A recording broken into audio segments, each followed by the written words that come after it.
I swear the witness in.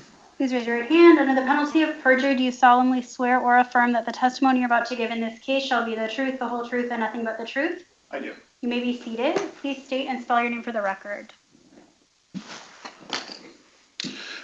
It's Edward Johnson, EDWARD, JOHNSON. Morning, good afternoon, Officer Johnson. How are you? Okay. How are you currently employed? City of Portland. I work patrol in the Hollywood District. I've been there for 17 years. And are you still in the Hollywood District? Yes. Were you working in the Hollywood District on May 7th of 2019? Yes.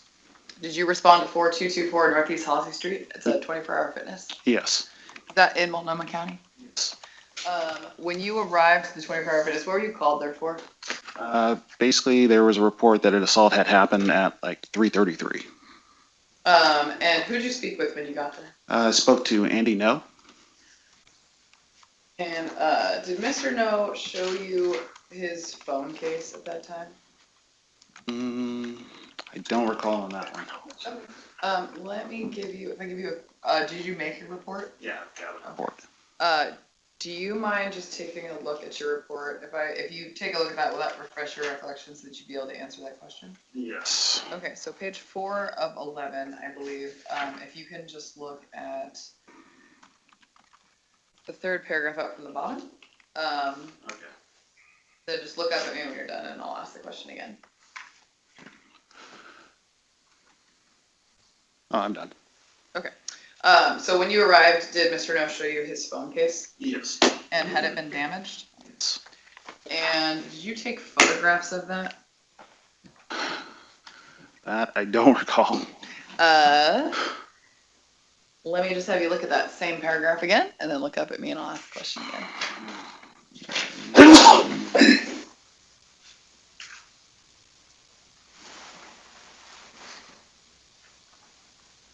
Okay. So, had the phone case been damaged? Yes. Do you remember what the damage was? It's by the power cord inlet. Okay. I'm going to show you what's been marked as States Exhibits 1, 2, and 3.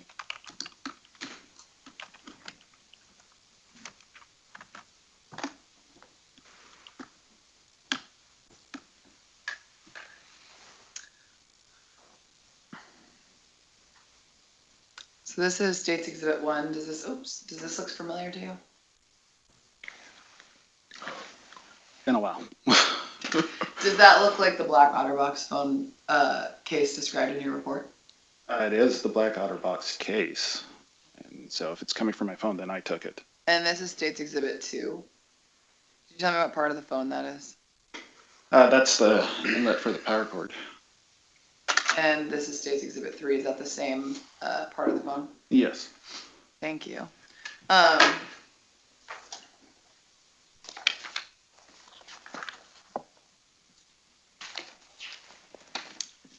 So you spoke with Mr. Ngo when you responded. Did you speak with anyone else? I spoke to manager Jane Wallace.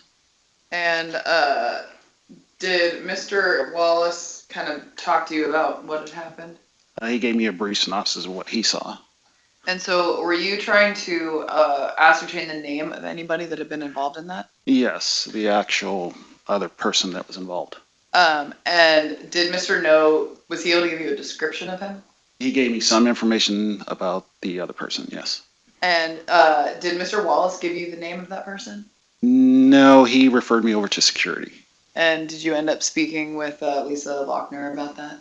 I emailed her and she sent me back information. Did she give you the name of the person who'd been involved in an altercation? Yes. And what was that name? James. John Hacker. Sorry. Thank you. And did Mr. Ngo show you or provide you a video recording that he had taken during the incident? Yes, but that was like the next day. Okay. And you entered that into evidence? Well, I burnt it onto, yes, I put it on a disc and then I put it in evidence. Okay. And were you able to confirm that the man in the video was John Hacker? That was later. Okay. Do you want to? You can talk to me through how that you did that, if that's helpful. Mr. Ngo kept contacting me and giving me information. Okay. from that information, I eventually got to Mr. Hacker's address. Okay. Went there and met him at his house. Briefly spoke to him, saw his ID. Okay. I don't have any other questions for this witness. Okay, one more.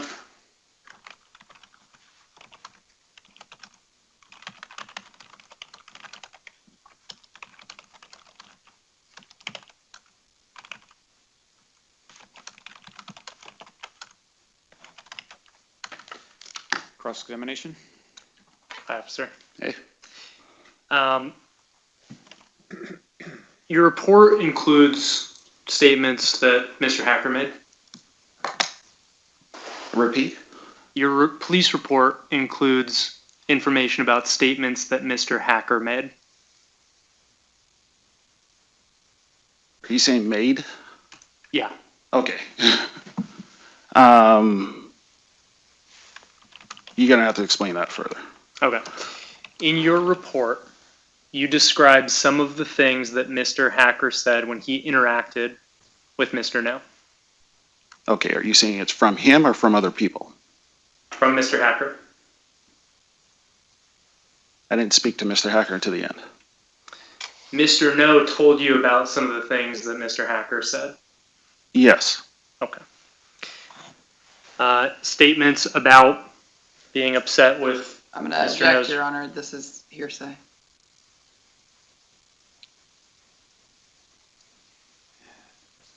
So he's not asking about the actual statement right now. I mean, he's not actually, Well, he's describing what they're about. That's so why don't you let him ask the question, and then you can make your objection after he asks the full question.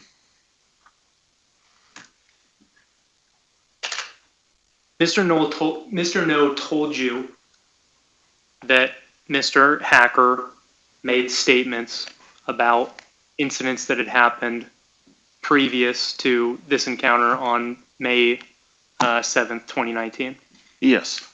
so, Your Honor, I'm going to make the same objection. He's asking him about hearsay statements. There's no hearsay exception that he's identified. Your Honor, What is the hearsay statement that he just offered? He said Mr. No told you about, and then proceeded to describe a bunch of things to Officer Johnson that Mr. No had allegedly said. Mr. No is not a party opponent. They cannot elicit that hearsay through Officer Johnson. Your Honor, we're not offering this for the truth of the matter asserted. We're offering this to prove that statements were made when Mr. No gave testimony that they weren't. Okay. So objections overruled because they're not offering this for the truth of the matter asserted, so I cannot consider them for the truth.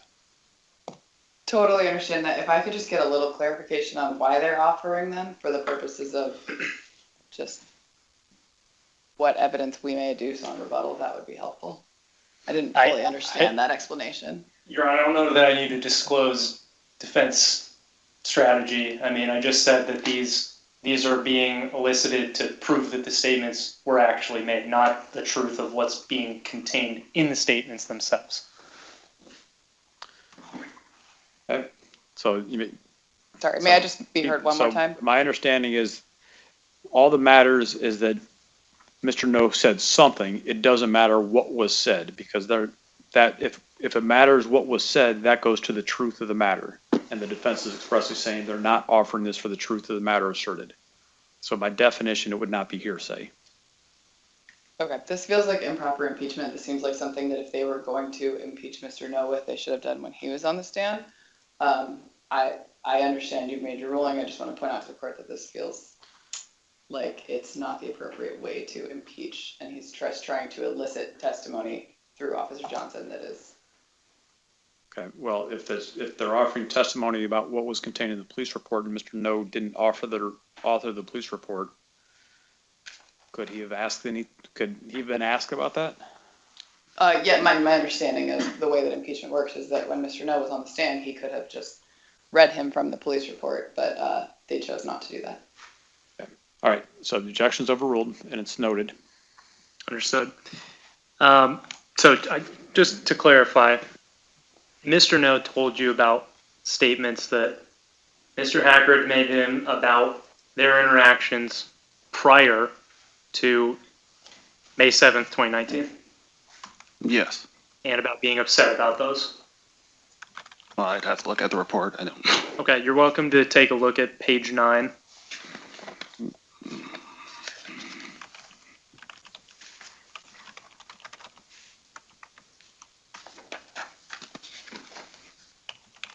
Okay, my report probably is not the same as yours, so which one are you referring to? Oh, that's quite possible.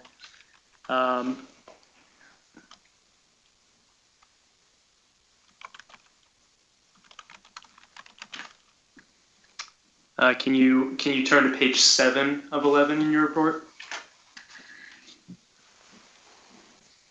Okay, and then which date are you looking at on the top?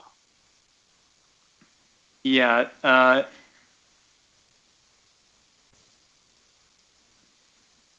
5/15/2019 is where it begins on that page. Okay. So just go ahead and give that a read through.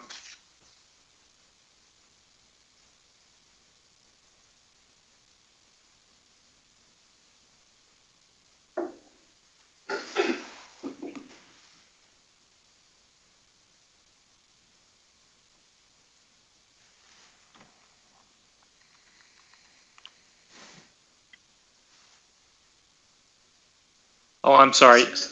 Let me actually direct you to 4 and 5. My apologies. The numbering's a little different.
Okay, I'm not sure exactly what you're looking for. That's okay. Well, I can ask the question again. So, Andy Ngo expressed to you that these two had interacted before, Yes. and he also expressed to you, as contained in your report, that Mr. Ngo told you Mr. Hacker was making statements about their previous interactions.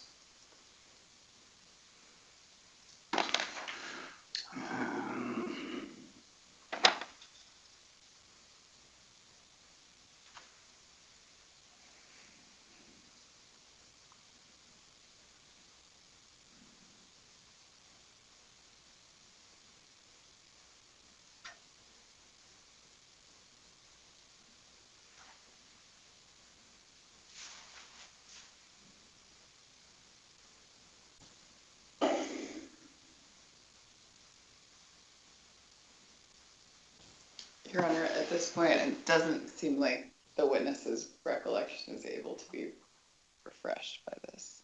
I can ask a more direct Or question. just having him read the report, and it doesn't seem like he's able to answer the question.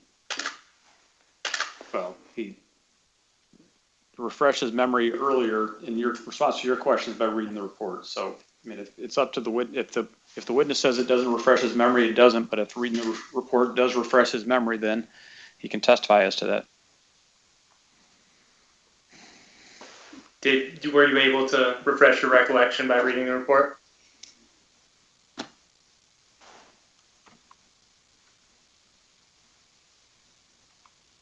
Let me ask you a more direct question. Did Mr. Ngo express to you his belief that Mr. Hacker was upset about his reporting? Your Honor, I'm going to object again. This is improper hearsay evidence. It's not how impeachment works. Rule 613 and explains how a witness should be impeached, and this should have been done when Mr. Ngo was on the stand. So is the objection hearsay? It's both. They're eliciting hearsay and it's improper impeachment. So I think he's getting close to the line of something that's hearsay, but not quite there. And even if it's not offered for the truth of the matter, if it goes much further, I don't know how it would be relevant in terms of the statements, but you can answer the narrow question now, and if you don't remember it, you can ask Mr. Scissors to repeat the question. Okay, he's going to have to repeat the question. Okay, no problem. I'll ask it again. Did Mr. Ngo express to you that Mr. Hacker told him he was upset? Let him Sorry. finish the question before you make the objection. Did Mr. Ngo express to you that Mr. Hacker was upset about Mr. Ngo's reporting? So before he answers, Your Honor, now he's just trying to elicit his own client's statements out of this. So that objection is sustained. Okay, I'm going to move on. Did Andy Ngo send you any videos? Yes. Okay. And did you have an opportunity to observe those videos? Yes. And did one of these videos include something regarding Mr. Ponte? Yes. And when was that video sent? Gotta look at the report for the exact date. Looks like it's on May 15th, 2019. Okay. And you stated that you observed that video, correct? Yes. And Mr. Ngo indicated to you that the video was sent to him just after he tweeted out the video. Your Honor, I'm going to object again. This is just still hearsay. I'm not sure what we're doing. It's also outside the scope of the direct. It's also not relevant to what we're talking about. This is relevant, Your Honor, as with our earlier arguments. This again goes to, Mr. Ngo testified that he didn't send anyone out to video or anything else, Mr. Hacker. He also testified that it's possible that his reporting, his tweeting can make targets of people. This goes to that. This goes to Mr. Hacker's credibility and his intent in the ultimate moment about not wanting to be recorded. This is proof. This is proof in proofs in the pudding kind of evidence about Mr. Hacker's intent of not wanting to be recorded.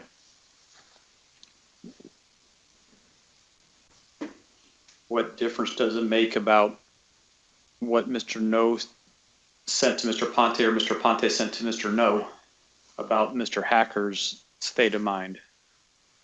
Well, it demonstrates, Your Honor, that because of Mr. Ngo's activities, the kinds of activities that, we'll argue Mr. Hacker was concerned about, his reporting, his enormous followership, his ability to make targets of people, he was in fact targeted. He didn't direct Mr. Ponte to do it, but someone came and did record Mr. Hacker. When?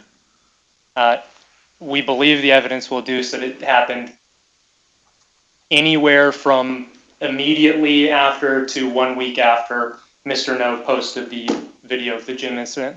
So how would that have any bearing on Mr. Hacker's intent on the day of the incident? Well, it certainly goes to demonstrate the context here, right? His whole concern, one of our key arguments is that his intent had to do with not wanting to be recorded by this person. And there's also, a circumstance, an environment where this sort of thing is happening all the time. This is a piece of evidence that goes to that. It explains these circumstances. It explains the context. His intent, you can't understand it without this context. So I don't know that anything after the incident date can go towards Mr. Hacker's intent as of the date of the incident, or his state of mind as the date of the incident. Yeah. I mean, but let's say Mr. No had never sent a single video or a single text prior to the incident, but Mr. Hacker, for whatever reason, thought that Mr. No knew lots of people and would talk to them on the phone or have conference calls with them, but nothing about video, nothing about texting, nothing about tweeting. And then afterwards, Mr. No, for the very first time in his life, sent a text or sent a tweet or posted something on some social media website. That wouldn't show that Mr. Hacker had. It wouldn't explain Mr. Hacker's state of mind on the day of the incident. So what's relevant and what's pertinent is what Mr. Hacker knew before the incident and at the time of the incident, not what happened afterwards. So Understood, Your Honor. I don't think that there's I don't know how that would be relevant. I do think the relevance goes to the reasonableness of his concerns, his sincerity in being concerned about being recorded. All right, I don't see how there's any, even applying the low level standard at a 401 analysis, I don't know how that could be relevant. And if it was relevant, then I have to apply a 403 balancing. I would say, well, it's essentially a waste of time, or it's confusing the issues, etc. So under either 401 or 403, I would keep that out. Understood. Thank you, Your Honor. Officer, did you receive any evidence of injuries to Mr. No?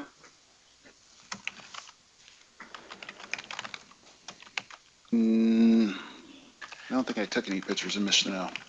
Okay. So you didn't receive any evidence of any injuries to Mr. No? You take a look at the report to see, but Go ahead.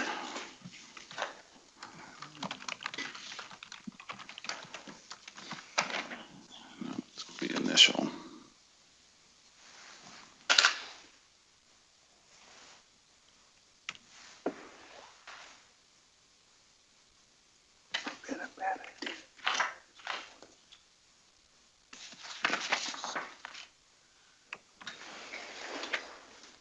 Okay.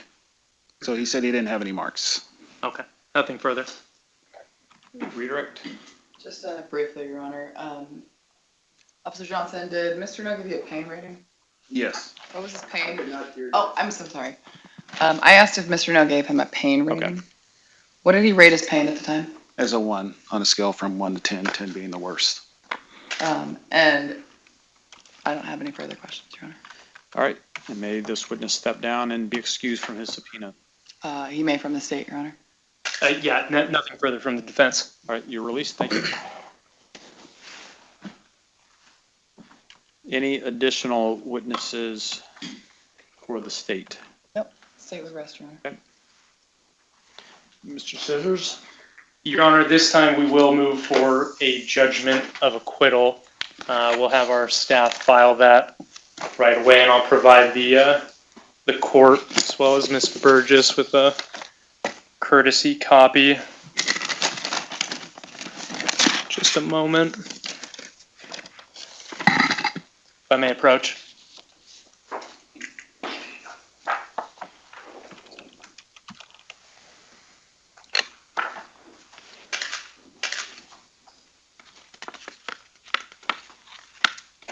I will say my general approach with respect to motions for judgment of acquittal in criminal cases and motions for directed verdict in civil cases is that if there's a written motion, I guess by rule, the opposing party would have an opportunity to respond to that in writing. I don't know if that necessarily makes a lot of sense in a trial to postpone trial so there can be a written response. What I would often do is say, well, I'll take this essentially as an outline of the oral argument that's going to be made, or treat it as an oral argument. But Ms. Burgess, considering they've provided a written motion that you just received now and I just received now, do you want an opportunity to respond in writing, or are you be able to respond orally? I think I'll be able to respond orally, but it depends. If defense is going to make their motion orally and walk us through this, then I may not need some time, but if I need to rely solely on this, then I need some time to read it. And Your Honor, just for everyone's benefit, I can make these representations orally, and we don't need to submit the written filing. Okay. It's up to you to decide how you want to do it. I'm happy to simply proceed orally, Your Honor. All right, go ahead. Your Honor, as the court is well aware, the legal standard for a motion for judgment of acquittal is whether the state's evidence adduced thus far could substantiate a criminal charge, and or whether each and every element has been satisfied.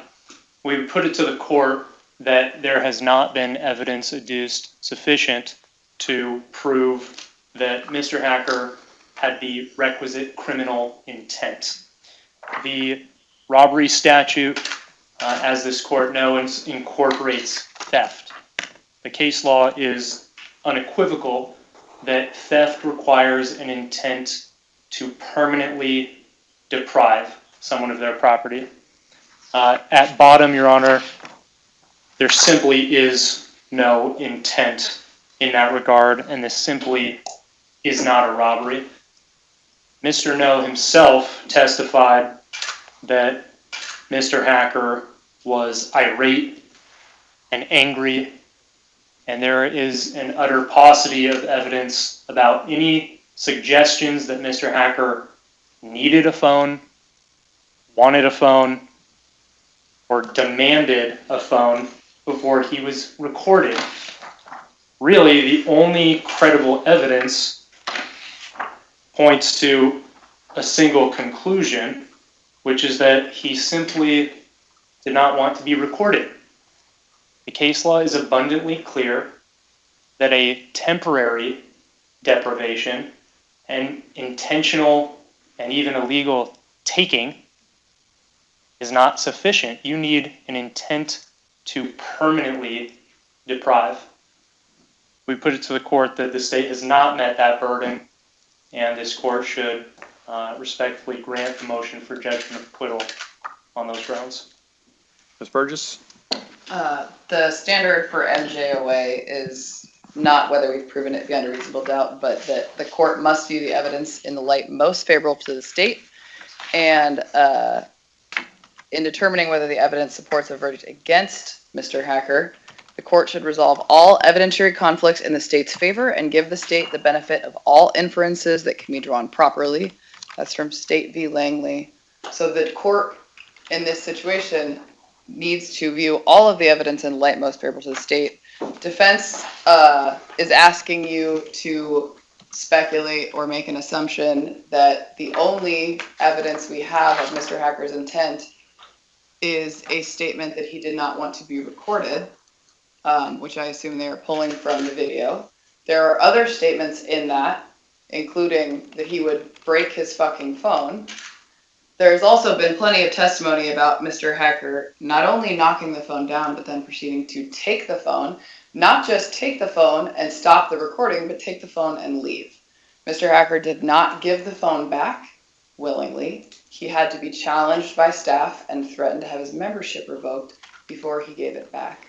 I think that there is a lot of evidence on the record to allow the court, viewing the evidence in the light most favorable to the state, to find that Mr. Hacker either intended to commit theft or at the very least attempted to commit theft, which is the standard that the court needs to meet for robbery.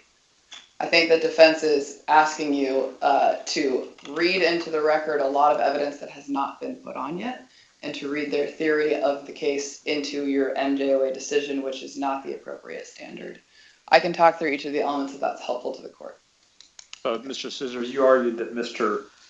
Hacker didn't need a phone, but one can be guilty of theft simply by depriving somebody of an object, even if they don't want to keep it. So someone could, for example, stealing a phone. You can take a phone, throw it into the ocean. That's theft. They don't keep it, but they're depriving the other person of the property. Would you agree with that? Absolutely, Your Honor. And to that point directly, the defense would argue that even at this stage, the proof is in the pudding. And to correct the state, one of the state's witnesses did testify that he gave the phone willingly. And that came from the witness, mind you, who actually retrieved the phone. That was his testimony. Why I say the proof is in the pudding. He didn't smash the phone. He didn't throw the phone off the balcony. He didn't sprint out of the place. And he's doing all of this in public view. Point being, had he wanted to do any of those things, he clearly didn't have a problem doing any of the other stuff that's been alleged. Why wouldn't he smash it? Why wouldn't he have stomped on the phone? It's because he didn't actually have an intent to do so. And I think the evidence adduced, even at this stage, is very clear on that point. All right. So based on the standard that I have to apply at the judgment of acquittal stage, I'm denying the motion for judgment of acquittal because I have to take all the inferences in the light most favorable to the state. And in doing so, I find that it would not be proper to grant the motion. So, Thank you, Your Honor. Mr. Scissors, will the defense be putting on a case? We will. Okay. Who is your first witness?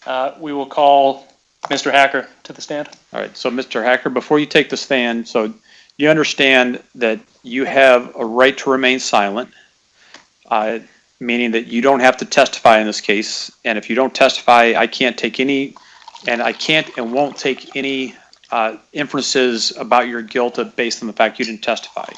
The burden is on the state and the state alone to prove your guilt. You don't have any obligation to prove anything. Do you understand that? I understand that. But you also have an absolute constitutional right to testify in your defense and put on evidence in support of your case. And if you want to do that, that's your absolute right to do that. So have you had a chance to talk to your lawyer about whether you want to testify or not? I have. Okay. And are you satisfied with the advice you've received? I am. And after talking with your lawyer and then just having this brief colloquy with me now, do you want to testify in your own defense? I do. And I should have mentioned one other thing. So because you have the right to remain silent, the state can't call you as a witness. They can't comment on the fact that you didn't testify. But if you testified, you obviously can say what you want to say and present your side of the case. But the state has the ability to cross-examine you, and you can't, because you've taken the stand, say, I'm not going to answer that. I raised the fifth. You understand that? Yes. And you still want to testify? Okay, you can take the stand.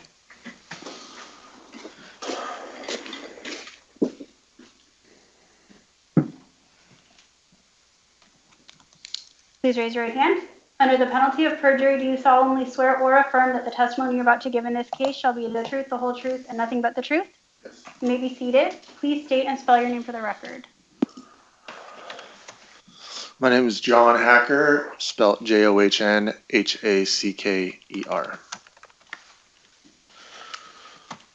Mr. Hacker. Hello. How you feeling? Good. Let's just get right to it. Did you ever, at any point, intend to permanently deprive Mr. Ngo of his phone? I did not. Did you ever, at any point, intend to actually destroy Mr. Ngo's phone? I did not. Okay. Do you mind giving us a little bit of background on your education? Yeah, I got an associate's degree out of PCC in the addictions counseling program. And I worked as an addictions counselor for a handful of years. Stepped away from that field to go back to school. I got a bachelor's degree in public health, took a small break, and then finished with a master's degree in criminology and criminal justice. And what got you interested in criminology and criminal justice? I would say, I mean, I've been like politically minded for a long time, but the degree in public health, I learned a lot about racial disparities when it comes to mental health, in the incarceration rates, you know, health in general, just the whole gamut of things. And as a youth, I had got in trouble and knew about how unfair personal experience and then witnessing how unfair the criminal justice system can be. So that's why I got into the master's program. Okay. And you mentioned you're politically active. What do you do in the political arena? So I became active right after Trump was elected in 2016, and I first started by getting involved in some activist groups early on, and then I mostly started, and I've been a photographer for a long time, so I started doing photography and videography at protest events, demonstrations primarily, and I've really kind of settled into that role of a citizen journalist or independent media covering political events. Okay. Being as you're in this journalistic advocacy sort of capacity, have you encountered different political groups on the ground? Yes. Okay. Like what kinds? Well, I would say pretty early on, I started going and doing video and photography work when there would be far right groups that would protest, and then there'd be counter protests from left wing groups. So a lot of covering very high tense, a lot of conflicts in the streets between the left and the right. Okay. And are you familiar with Antifa? I am. What's your relationship, or how would you describe your relationship to Antifa?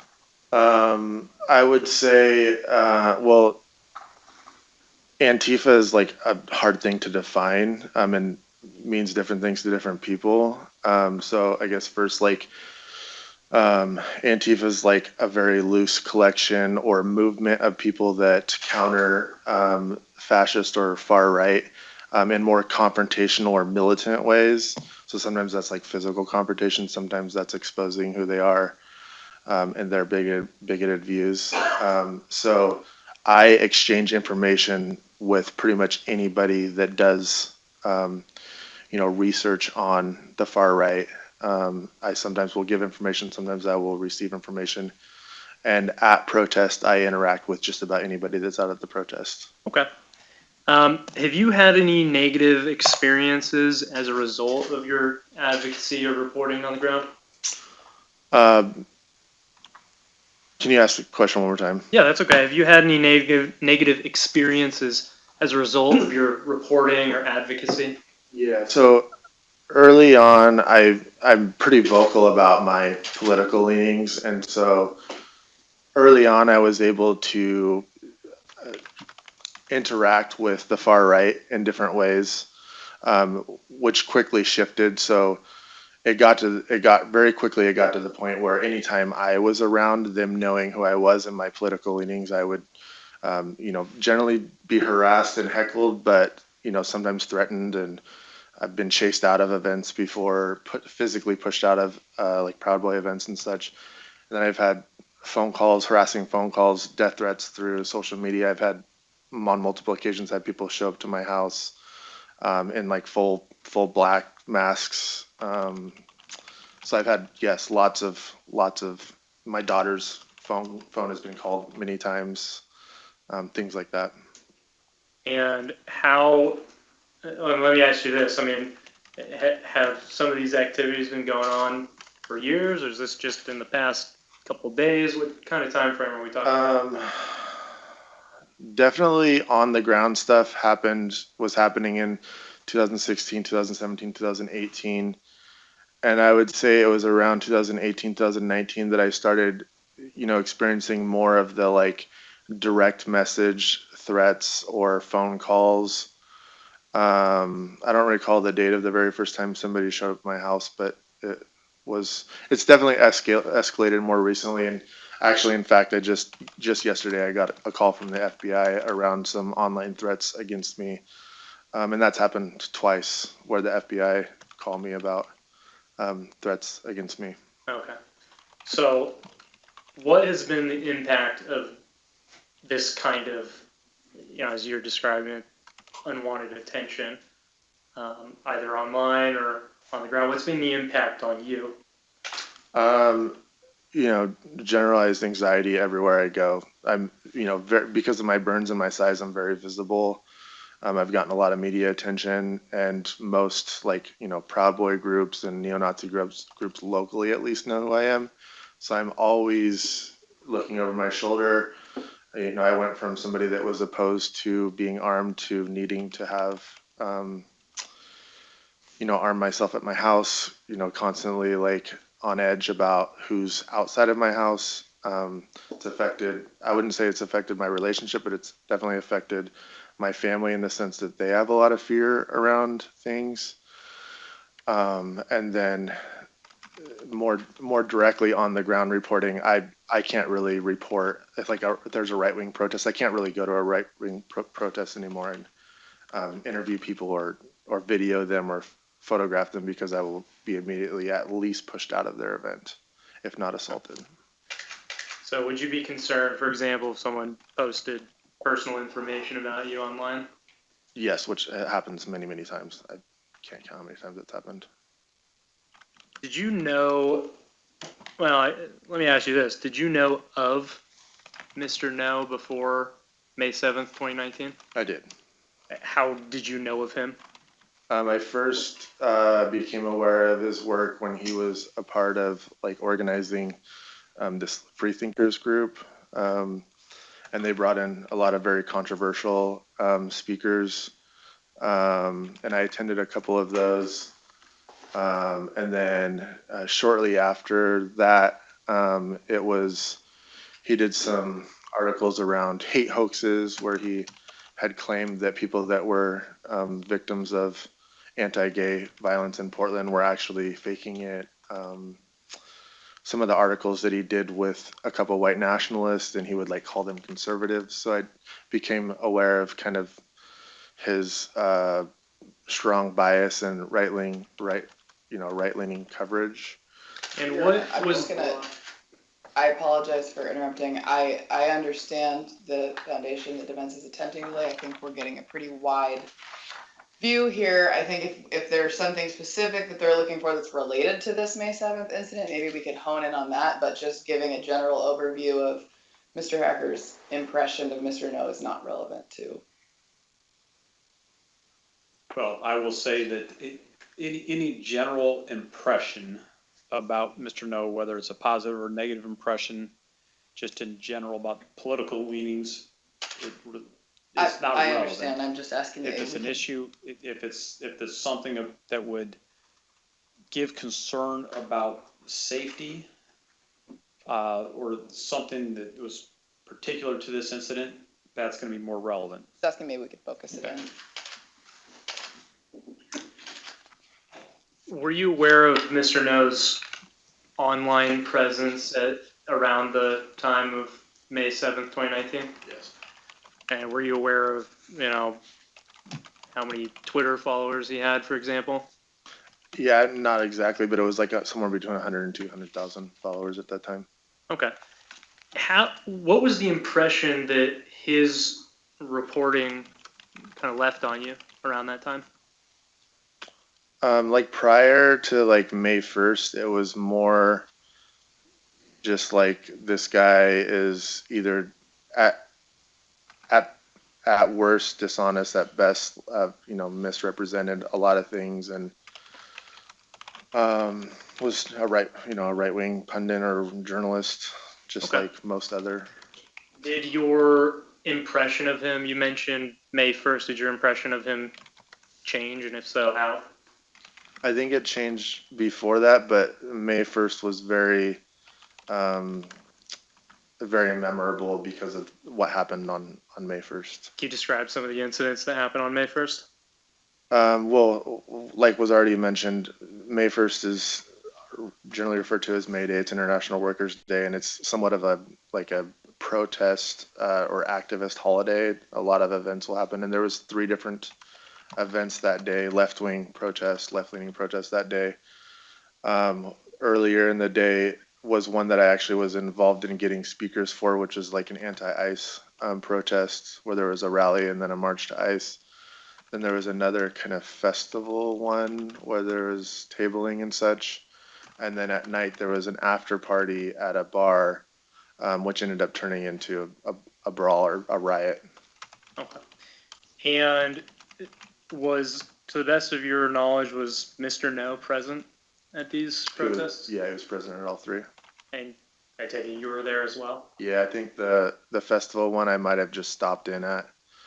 And describe how your impression of Mr., because you mentioned this earlier, describe how your impression of Mr. No changed around that time or based on those events? Well, the big one, which is largely what led up to our argument at the gym, which was the evening protest. A bunch of, well, all the protest right-wingers showed up to, let's say that, but at the nighttime one, a bunch of them showed up and they were actually captured on video planning to commit violence on the left-wing protesters that were at the bar, and Andy was with them while they planned this. And there was a friend of mine that there was a couple in the group that were Nazis, and one of them actually had hit my friend over the head with a baton and knocked her out. And the coverage by Andy was and Andy ended up like smearing her as the bad guy, even though she was the one that was assaulted by the Nazi. Your Honor, this is improper hearsay. All right, this all goes to Mr. Hacker's impression of Mr. No. This is just before the 24-hour incident. Could we clarify what hearsay exception Mr. Hacker's impression is under? Well, and I'm not even really sure what statement is being offered for the truth of the matter asserted. It's just his impression of it's what Mr. Hacker's impression of Mr. No's reporting was. It's that he felt it was inaccurate or dangerous or whatever. It's not the truth of the matter asserted. Well, to the extent there's a hearsay objection, that's overruled because the defense is saying they're not offering this for the truth, meaning it doesn't matter if these statements are true or not. It doesn't matter if Mr. No did or did not say any of these things or do any of these things. What matters is that I guess the statements were uttered and that caused Mr. Hacker to feel a particular way. I understand that. I think that there's a way for them to adduce that without adducing actual statements because those are improper hearsay. And I will say just in terms of relevance, you know, getting into specific statements or even much detail or great detail about any of this really doesn't make that much difference. I mean, it's just kind of a general proposition of Mr. Hacker said he was concerned about Mr. No and Mr. No's associates, and that caused him to be anxious. So I think that's, it seems like that's been established. I don't know if we need to spend more time on that. May I have your attention, please? May I have your attention? All right, so there's a fire drill, but not on this floor. So let's wait for the announcements to finish. Unless the emergency strobe light and sirens activated in your area. An all clear announcement will be made at the completion of the drill. Thank you. So they're doing a fire drill just on 3 floors. We had our fire drill on this segment of the building a while ago. I'm actually surprised that we could hear the announcement here. I would have thought it would just been limited to those floors, but if we hear any other bells and whistles, just know that it's a drill unless May something I have happens. your attention, please? May I have your attention, please? A fire drill is about to take place on other floors within the building. Please do not evacuate from your floor unless the emergency strobe light and sirens activate in your area. An all clear announcement will be made at the completion of the drill. Thank you. All right, Mr. Scissors, you may continue. Okay. Let's talk about May 7th, 2019. And just to be clear, the May Day events you're talking about, is this the same year? Yes, Okay, so this is about a week later at the 24-hour fitness. correct. Okay. Where were you when you first saw Mr. No? That day. Yeah, on May 7th in the gym. I don't recall exactly. I've been seeing Andy at the gym for many, many months. So, I do know for a fact I saw him when he was going down the stairs. Okay. Just walk us through what happened next. When I saw him, because of the events that had happened the week before, I was very resentful and irritated with Andy. So I made the impulsive decision to grab a bottle by the water fountain and, the stairs, there's an overlook over the stairs. So I was standing where he's like below me, and I decided to impulsively pour some water, and then immediately set the water down and walked into the gym. Okay. What happened next? He came back upstairs. It looked like he was looking for the person that did it, and so then I decided to, instead of doing this like hiding what I did, it was a bad decision. I walked over to him and I confronted him about the lies that he made about May 1st. Oh, and what sort of things were you saying to him? It was two things. Was why did you say that? Because I was the person that picked the speakers at the earlier rally. I'm sorry, what to the speakers? The speakers at the May Day rally, the earlier. What did you say before you said the speakers? I believe you said he was the one that picked them. Pick the speakers, okay. Yeah. And Andy had tweeted about how the speakers had called for violence on Border Patrol, which never happened. So one of the things I said is, why did you lie and say that speakers were calling for violence on Border Patrol? The other being, why are you protecting the Nazi that, knocked out Heather pretty much? Okay. So those are the two things that I was confronting him about. And did you make any reference with regard to the woman who was knocked out? Did you make any reference to her injuries? I'm pretty sure I did, yeah. I mean, what do you recall what you said? Anything about her back or her neck or her head or the? It was assault either, that she was knocked out with a baton, or she was knocked out with a baton and had her vertebrae broken. One of those two. Okay. So you weren't threatening to break No. Andy's vertebrae? Okay. Were there staff around? Yeah. He denied that he lied about things. We kind of went back and forth a little bit, and then within a couple minutes, I thought two of the staff, but at least one of the staff came up to us and was like, "What's going on? Is everything okay?" Okay. What happened next? I don't recall if I continued to try to argue with him after that, but I do know that I walked away from the situation frustrated, and went upstairs to continue my workout. So the third floor is the cardio. So I went to go finish doing cardio. And as I was getting ready to do that, I was still irritated and frustrated. So then I had gone back downstairs, and Andy and the two staff were standing by the stairs. So they had moved a little ways. And I just remember turning to the staff, somewhat emotionally, and being like, this guy shouldn't even have a membership here. He protects fascists. He, sticks up for them, protects them, rolls with them. So you were feeling emotional. Any other emotions going through your head at that point? Yes. Like what? Just irritated with the whole, just his coverage, his dishonesty. Okay. So what happened next? Then he pulled out his phone to film, and I immediately slapped his phone, and it fell out of his hand. What was going through your mind? You said immediately. What was going through your mind when he pulled his phone out? It was just like, I do not want this guy filming me. Okay. And what happened next?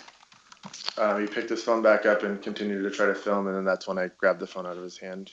And what was first? Did this happen quickly? Were there big gaps in time? This is all in seconds. And again, when you took the phone, what's going through your mind at that point? It's just not wanting him to film me. It's about the only thing. Okay. Did you sit there for a long time and think about taking his phone? Your Honor, we're leading a little bit here. Okay. So if you can ask open-ended questions instead of leading. Certainly. What was going through your mind before, during, and after when you took the phone? Before he pulled out his phone, it was more just feeling and thinking about how people that work with and protect Nazis shouldn't be able to, you know, have gym membership there. I know it was irrational at the time, but that's what I was thinking. And then during, it was when he was pulling out his phone, it was I don't want to be filmed. And then after grabbing his phone, I don't know if I had much thought about what I was doing. It was just that I didn't want him to film me. Okay. Yeah. Why didn't you want to be filmed? I saw, especially over the last year, but definitely the previous months, that he had named a lot of people, including these subjects of the hate crime hoax. And he would name them and put their photos out, and then they would get harassed. It happened with the CARE organization. It happened with a lot of different people where they would get named, photos would get put up by Andy, and then they would get death threats or just general harassment. And Your Honor, I understand that you are the trier of fact here, so that you can parse out what should and shouldn't be heard. I'm a little concerned about the trier of fact hearing all of this because this is still hearsay. There's no foundation for any of this. If he's claiming that people receive death threats, that's hearsay. I just am asking whether we strike that or not, that we make it really clear what he is allowed to say and not. Your Honor, again, I mean, it's the same basic argument. I don't really think there are any clear statements that we're trying to offer for the proof, for the truth of the matter asserted. It's about his impression and actions that are happening that color and inform his impression, and his reasons for not wanting to be recorded. I mean, that is an essential element of this crime. He's got to be able to defend that. He's got to be able to explain the context for his thinking. So are you offering these? May I have your attention, please? May I have your attention, please? The fire drill is over and we are all clear. So are you trying to prove that any of these statements or any of these beliefs are actually true? This is kind of the point, that it doesn't really matter if the statements are true. That's not where we're offering this. It's his subjective belief or impression about these actions, these consequences. And in a way, you know, it's your Honor's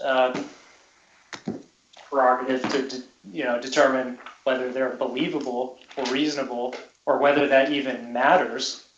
Why we're offering it is not for the truth of the matter asserted contained in these statements. I'm not even sure which statements, but just that these facts and circumstances and events were happening, and they had an impression on him, and that impression informed our client's intention. Because really, the key in this case is, what's his intention for taking the phone?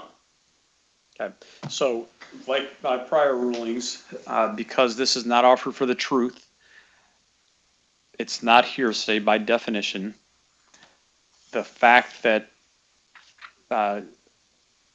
Mr. Hacker has heard that other people got death threats doesn't mean that there actually were death threats. In fact, that's not something that needs to be proven in this case, that there were death threats or there weren't death threats, but it goes to the mere fact that he thought it was true, even though it doesn't matter if it's true, it could be false. That would explain his actions. So it's because it's not offered for the truth, it's not hearsay, therefore the hearsay objections overruled. Thank you.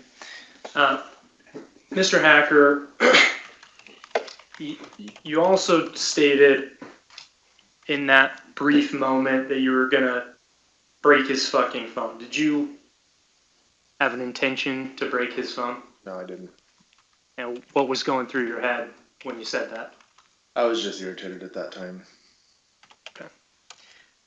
What happened next?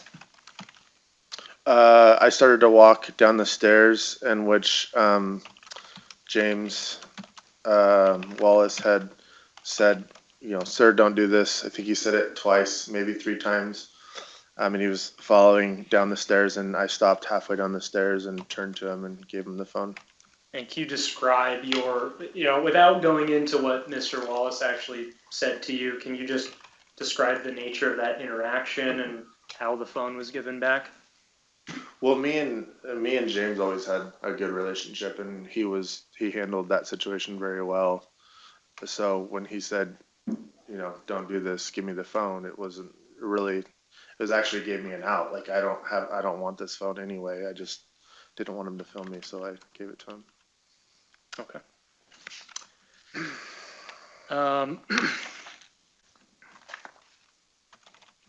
And did Mr. No, to the best of your knowledge, recover his phone? Yes. And did you have an opportunity to observe any postings from Mr. No immediately after that event? Yes. Did he post anything about this event? Yeah, he did post the video that he was able to capture, and you know, said this person robbed and assaulted me at the gym. And Okay. Did he post any other information? not that I can recall that day. Not that I can recall. Okay.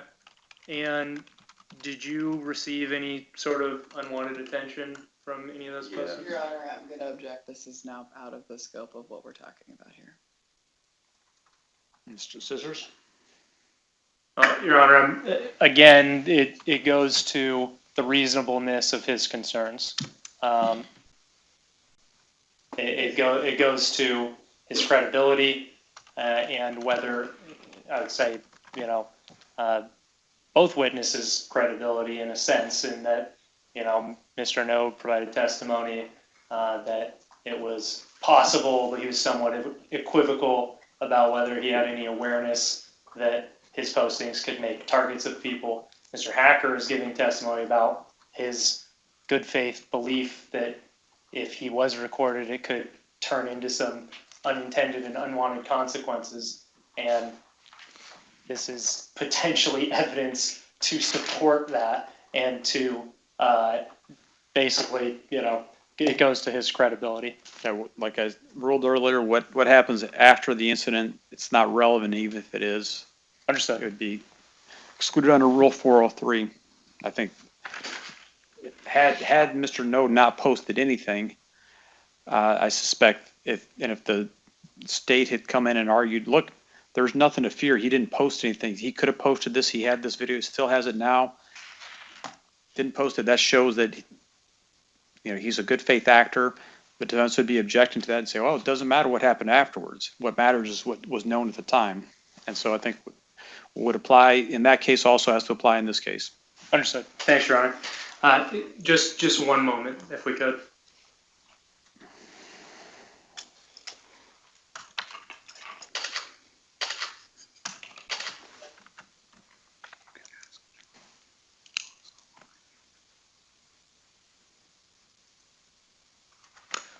All right, Mr. Hacker,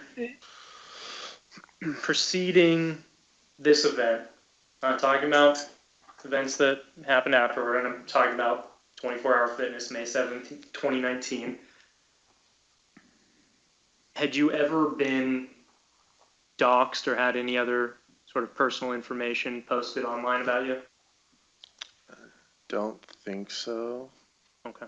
But not that I recall. Generally, the harassment was either online or out at protest. I do not recall me being doxxed prior to that.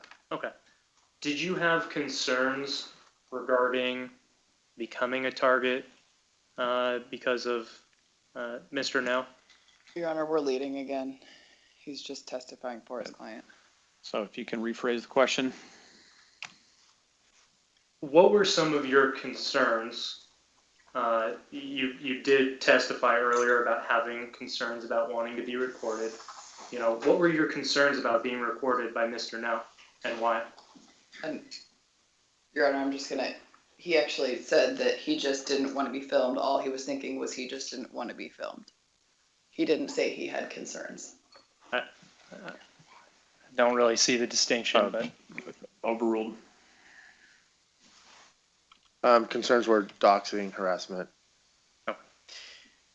how does hearing and seeing a video of your interaction with Mr. No make you feel? It's pretty embarrassing. Is that how you normally behave? No. Why do you think you behaved that way on this day? I think that his coverage that day was more personal because he was smearing a friend of mine and he was making claims that were actually pretty dangerous around an event that I was a part of organizing. Okay. More personal. Just some concluding questions here, Mr. Hacker. Did you ever, at any point, have an intention to take Mr. No's phone without ever giving it back? No. Did you ever make any attempts or have any intent to smash his phone? No. Or stomp on it? No. Did you rob Mr. No? No. Nothing I'm further. just going to ask that we strike that last question. That's a legal conclusion he's asking the witness to make. Sustained. Nothing further. The last answer is stricken. So cross-examination? Yes, Your Honor. Great jogger. So you talked a little bit with Mr. Scissors about Antifa and how they are about exposing people and exposing their bigoted views. And so are you associated with them or you work with them?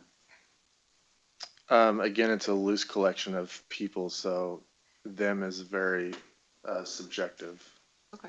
way to refer to it. And I apologize, I don't know a lot, so It's hard to bear define. with me. So you said you will give them information and you'll receive information. What does that mean? Usually, what I'm referring to is if there's a big protest and say like a Proud Boy beats somebody up, it's somebody being like, hey, that person's name is this, or I've seen him at this event before, things like that. So Generally. like you would use the information you share to identify people? Yeah. Do you post that publicly or is that just kind of internal? Usually, yeah. So like on your Twitter? Correct. Okay. Is that kind of like what you described Andy doing? Yes, very similar. Okay, so you guys kind of do the same thing, just on opposite ends of the spectrum. Correct. And you talked with Mr. Scissors about that you've been threatened. Why do you think you were threatened? What, I mean, are you talking about a specific threat, like a time frame, or Well, just so- in general? When Mr. No, you were here when Mr. No was testifying, and he talked about that he'd been threatened, and Mr. Scissors asked him if it was because of his work, the things he says and does, that he was threatened. And so I guess that would kind of be the same question, right? Like, is it your journalism that brings those threats? Yes, but I've had many threats where they literally name Andy as the reason why. They're like, this is what you get for messing with Andy, or this is, stuff like that. So sometimes it's very clear it has to do with my interactions with Andy Is that before this incident? after. Okay, so that's not really what we're talking about. But it sounds like from what you described that you actually have a very similar experience to Mr. No, right? You described being really scared and really worried and kind of walking around looking over your shoulder because people are always after you. And is that how you felt at the gym that day?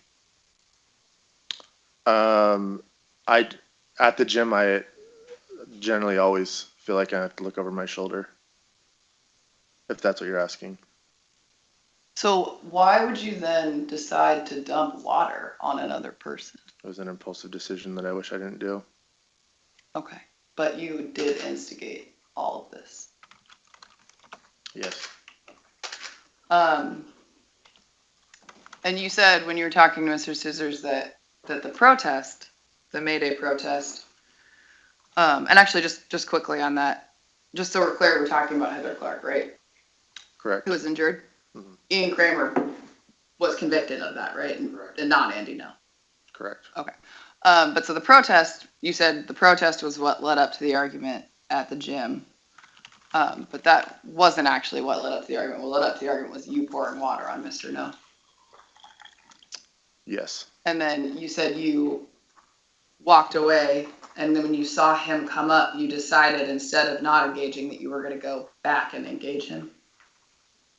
While I was up continuing my workout, I was obsessing in my mind about how irritated I was, so I went back with intention to pretty much say what I said to the staff, which is this guy should have a membership here because of his actions. Okay, yeah, because I think you testified that you came upstairs, he came upstairs, and you decided to walk over to him and confront him about the lies that he made on May 1st, right? So you didn't wait until the staff was there. You went over and confronted him about what you considered his lies.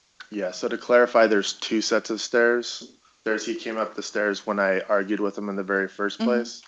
Then I separated and went up a second set of stairs to the third floor, and then I ended up coming back down. Okay, so twice you walked away and then decided to come back because you were really mad. I walked away once and came back.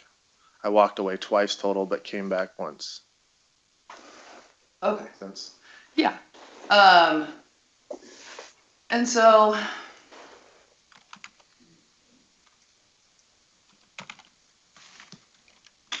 and just so I'm clear, Mr. Scissors asked you when he pulled his phone out,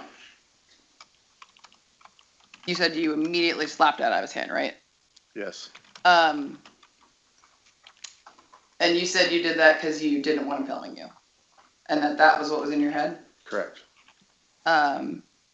And that you said you knew it was irrational. I wasn't really referring to that as irrational. I was referring to my statements around saying that he shouldn't have a membership. Okay, gym. so yeah, so you're saying that the thoughts that were in your head when you slapped the phone out of his hand were that you didn't want him filming you, and that people who protect Nazis shouldn't be allowed to have gym memberships. Yeah, Okay. But it was just that you didn't want to be filmed, and you said you didn't have much thought about what you were doing. You just didn't want him to film you. I didn't have much thought about what I was doing as I was walking off with his phone. Okay. So we talked a little bit talked with Mr. Scissors about like why you were so scared about this, right? Do you have Twitter? Yes, What's your handle? John the Lefty. Do you post people's pictures? I do. Do you post their names? Yes. Do you post criticisms of them? Yes. Is the goal of that to kind of publicly out them as we talked about at the beginning? Yes. Why would you do that if you think that that's something you're scared of happening to you? I only do it to people that are violent and that have extremely fringe right-wing views. Do you consider what you did to Mr. Ngo violent? No, Okay. it definitely borders. So it's okay for you to out people, but you don't want it being done to you. Correct. Okay. And you're a journalist, right? I identify as a citizen journalist or independent media. I don't work for anybody. Right. Sorry, I wrote citizen journalist down and I forgot it, but that's a good phrase. And you've been going to protest since 2016. Correct.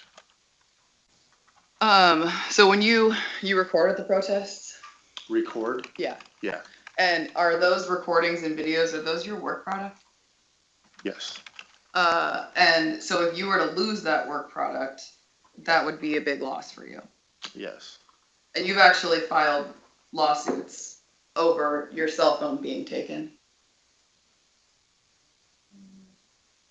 No. No? No. Are you currently involved in any lawsuits? Against me? You're not suing anyone? I feel like I want to say no, but I absolutely. So I was looking at a complaint that was filed, it's a plaintiff's complaint filed in federal court, and it may be closed, I'm not sure. against the federal law enforcement. Yeah. Correct. Yes. Okay, so you are involved in a lawsuit where your phone was taken. Yes. Okay, and is it correct that in that complaint, you allege that as a result of defendant's unlawful seizure and failure to return Mr. Hacker's cell phone, that's your phone, that he lost work product and was prevented from exercising his First Amendment right to report on the misconduct of law enforcement? Correct. Okay, so you would agree that taking someone's phone, specifically someone who's a journalist and records things and that's their work product, that's a big deal. Yes. And you'd agree that when you were standing there, you slapped the phone out of Mr. No's hand, and then you didn't stop. You, at that point, took the phone and you left. Yes. No, I didn't leave. I walked away from the direct vicinity. Right, and so I think you talked to Mr. Scissors a little bit about kind of the order of operations and how you were walking and on the stairs. Mr. Wallace said, "Sir, don't do this," but we watched the video a couple times. What actually happens is they ask you repeatedly to stop, and what we see on the video is that you're still walking down the stairs after they ask you to do that, right? I don't have any further questions, Your Honor. One moment. Sorry, redirect. Just a moment, Your Honor.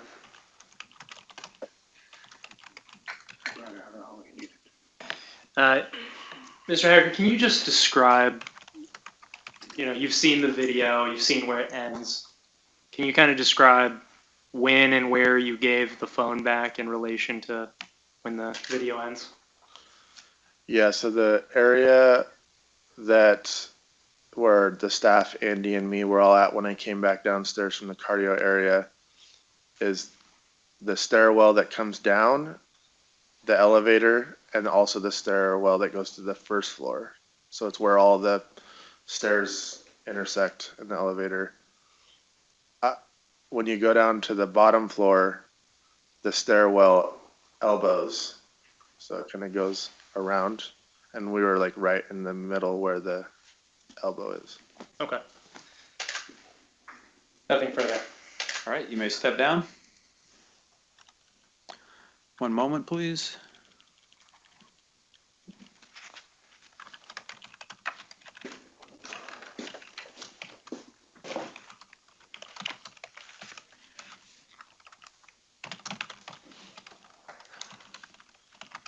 All right, Mr. Scissors, any additional witnesses? None from the defense. Okay, any rebuttal case? No, Your Honor. All right.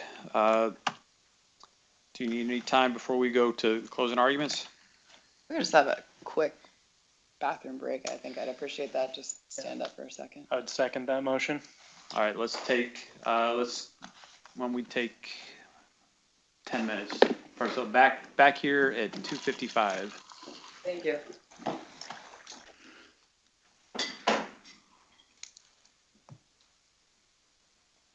Thank you, Your Honor. The slide I have up is the sole count that we're looking at, and it goes through the elements that the state needs to prove. And based on the evidence that we've heard today, both from the witnesses and the evidence that we've seen, all of these elements have been met.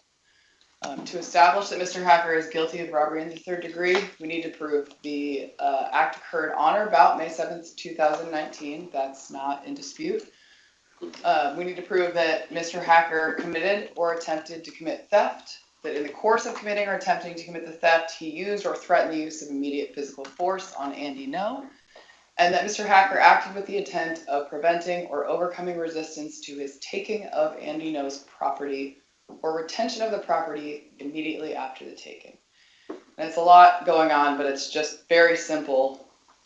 We have to prove that Mr. Hacker committed or attempted to commit theft by taking Mr. Ngo's property by using force, and that he intended to keep that property. We don't have to prove that he intended to keep it forever. We don't have to prove that he did in fact destroy it. What we have to prove is that he tried. And the evidence that you've heard today shows that these elements are easily met. You heard from the gym staff who heard yelling. You heard that they heard Mr. Hacker calling Mr. Ngo a fascist. You've heard a lot of testimony about how angry Mr. Hacker was.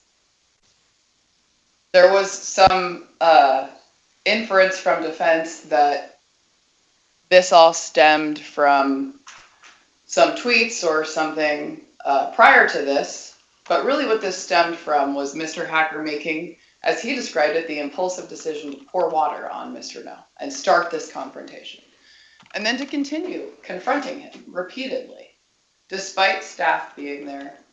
Because in Mr. Hacker's mind, Mr. No shouldn't be allowed to have a gym membership, shouldn't be allowed to do the journalistic things that he does, despite Mr. Hacker himself doing those same things. He was angry. He was angry in this moment. And you can look at that for his intent. You can use your common sense, you can use your inferences to determine his state of mind. He started this confrontation, and when he noticed Mr. No filming, he slapped the phone out of his hand because, as he said repeatedly, he didn't want to be filmed. He actually explained that he didn't want to be filmed because he didn't want to be doxxed. He didn't want his information out publicly, despite acknowledging that he does that to other people. So he slapped the phone out of his hand. Stopped the filming. And when Mr. No retrieved his phone, that wasn't good enough for Mr. Hacker, so he took it. And you heard testimony from Mr. Wallace and from Ms. Barkley, and you've seen the video. And the video supports what all of the witnesses have testified to. It shows on the video that force is used. You've seen that the phone case was damaged. You've heard that he slapped it out of his hand. Mr. Hacker himself admits to using physical force. There doesn't have to be an injury. We don't have to prove an injury. We just have to prove that Mr. Hacker used physical force in the act of committing or attempting to commit theft. And that's what Mr. Hacker did. He took the phone, and he didn't just keep it. He didn't stay there. He didn't slap it out of his hand again. He took it. He took it and he left. He had to be challenged by gym staff. We all watched the video multiple times. They said, "Sir, please stop, give the phone back, give the phone back." This is after he's taken it out of Mr. No's hands again. And you can see on the video that not only does he not give it back when they ask him to, he continues to leave the scene. He leaves, he takes the phone. And that's the element of preventing or overcoming resistance to his taking of the property or retention of the property immediately after the taking. He's depriving Mr. No of his property. We don't have to prove that he meant to keep it forever. All we have to show is that he took the property, and you heard from him in his own words that he just wasn't thinking.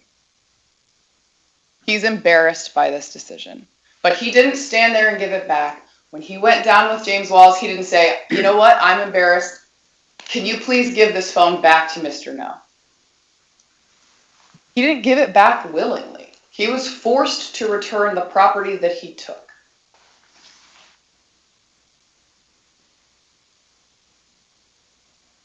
Defense is going to stand up and argue that we haven't proven his intent because Mr. Hacker took the stand and said, "I didn't intend to rob him. I didn't intend to keep it forever." And he has every motivation to say that. But what you can look at is all of the evidence that you heard that shows his intent. Shows his intent to attempt to commit a theft. His intent to deprive Mr. No of his property. When Your Honor considers all of the evidence, the outcome is clear that all of these elements are met. Mr. Hacker was angry. He didn't want to be filmed, so he took Mr. No's phone, and the taking of that phone was robbery in the third degree. So we ask that you find Mr. Hacker guilty. Thank you. For one moment.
All right, Mr. Scissors. Thank you, Your Honor. This court might disagree with Mr. Hacker's behavior, but fundamentally, this is not a robbery. Mr. Hacker is not on trial for misbehaving. He's not on trial for harassing. He's not on trial for criminal mischief. He is on trial for felony robbery in the 3rd degree. This case is about not wanting to be recorded. This case is about being angry. This case is about Twitter. This case is about being impulsive. This case is not about Mr. Hacker's intent to rob Mr. No. And I want to be very clear. The case law is unequivocal to a statement the state made that we don't have to prove an intent to permanently deprive. State v. Sorrow from 2021. The intent for theft refers to an interference with property that is either permanent or so extensive as to deprive the property owner of the major portion of the economic value of the property. State v. Kelly. The intent is to effect a permanent transfer of the property or a major portion of its economic value, or to dispose of the property such that the owner's recovery is unlikely. There needs to be some evidence to prove beyond a reasonable doubt that Mr. Hacker had the requisite criminal intent. The case law is abundantly clear. The bottom line here, Your Honor, is that if the conclusion is that Mr. Hacker merely wanted to stop a recording, that's a not guilty. If the conclusion is that Mr. Hacker was merely acting impulsively, that's a not guilty. If the conclusion is that he wanted to maybe even legally temporarily deprive Mr. No of his property without evidence beyond reasonable doubt that in doing so he effected what was tantamount to a permanent transfer of the property, whether through the economic value or destroying the property, that's a not guilty. And most importantly, Your Honor, if there is any reasonable doubt in this court's mind about Mr. Hacker's intent in that regard, that cuts in favor of Mr. Hacker, and that's a not guilty. So, let's talk about what really matters, and let's talk about what doesn't matter.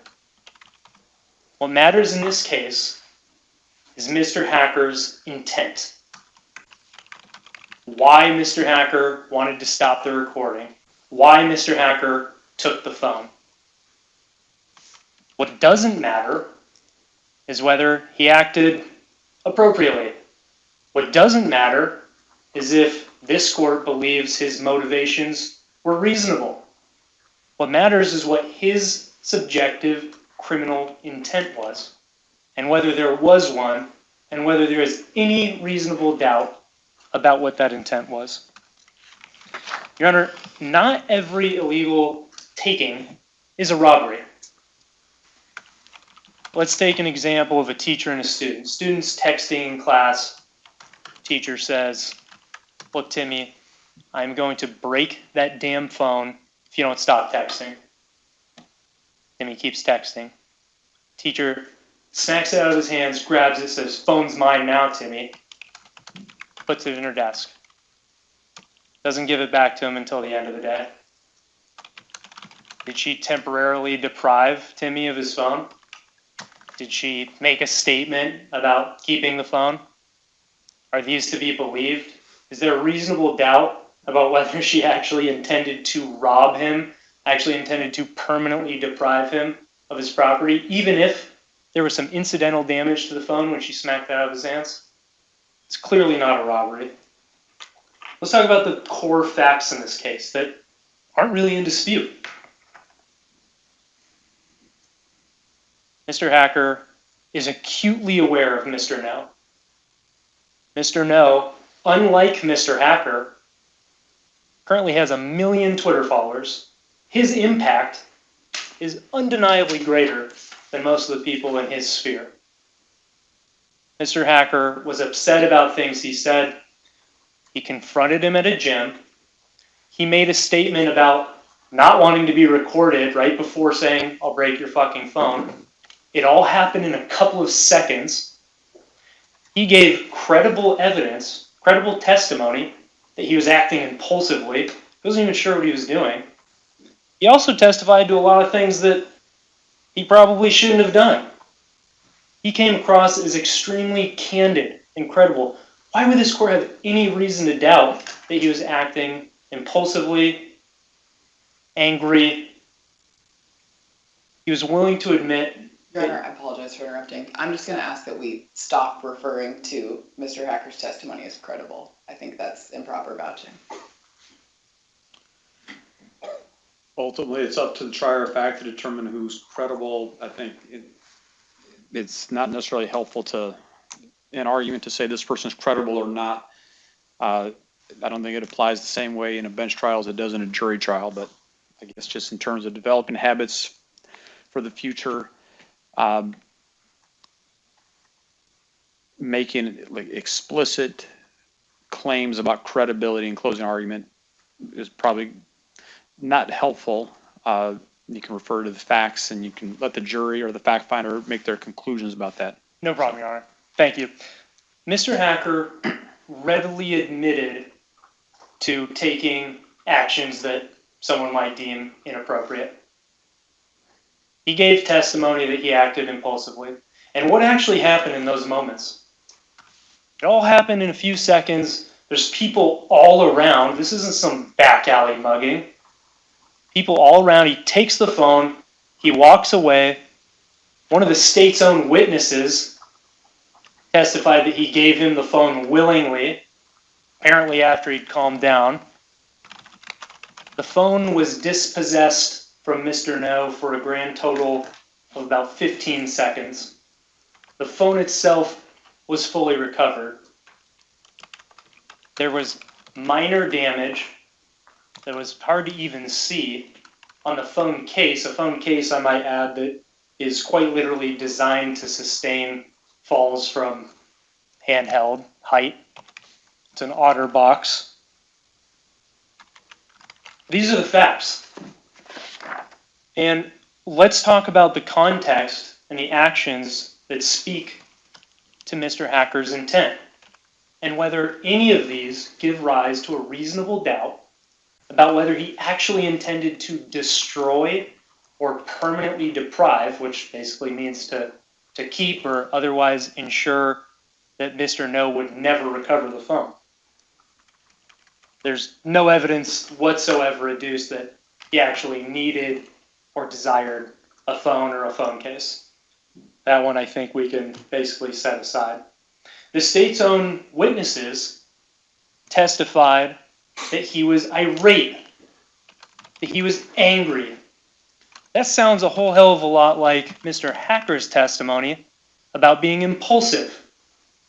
Impulsivity, being too angry to think, that is not a criminal intent to permanently deprive.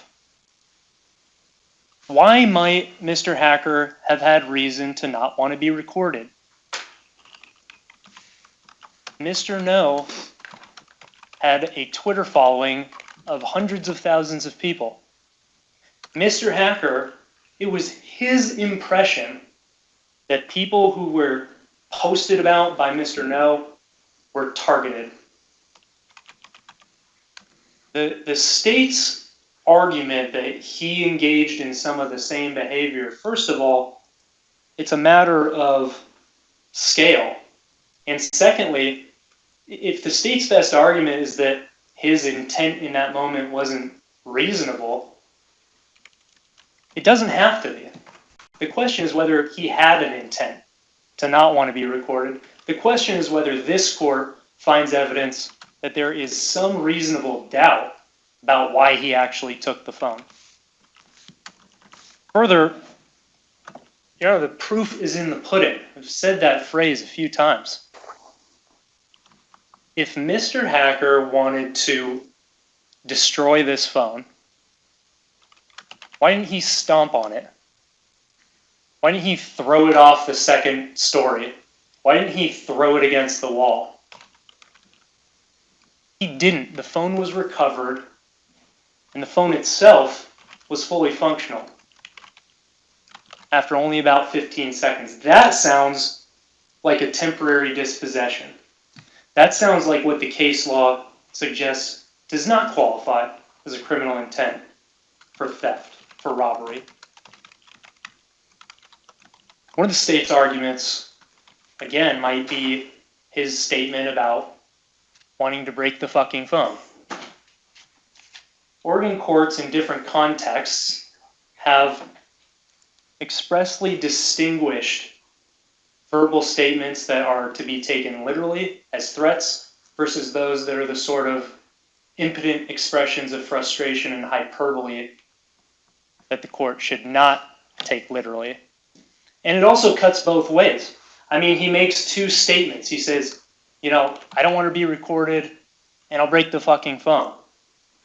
Is it that he doesn't want to be recorded, or does he literally mean he wants to smash the phone? Your Honor, I put it to you that if he had wanted to smash the phone, he would have. There's no denying that he did all these other things. He did these things in public view. He wasn't concerned about what others were watching him doing. Why would he have been concerned about stomping on the phone if that was actually his motivation? It's because it wasn't.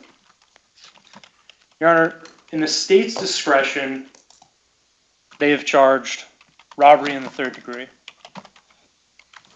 Not harassment, not criminal mischief, over 2 years after this incident occurred. Here they have charged felony robbery in the third degree, and so that is what must be proved. Did Mr. Hacker act admirably? No, and he admitted as such.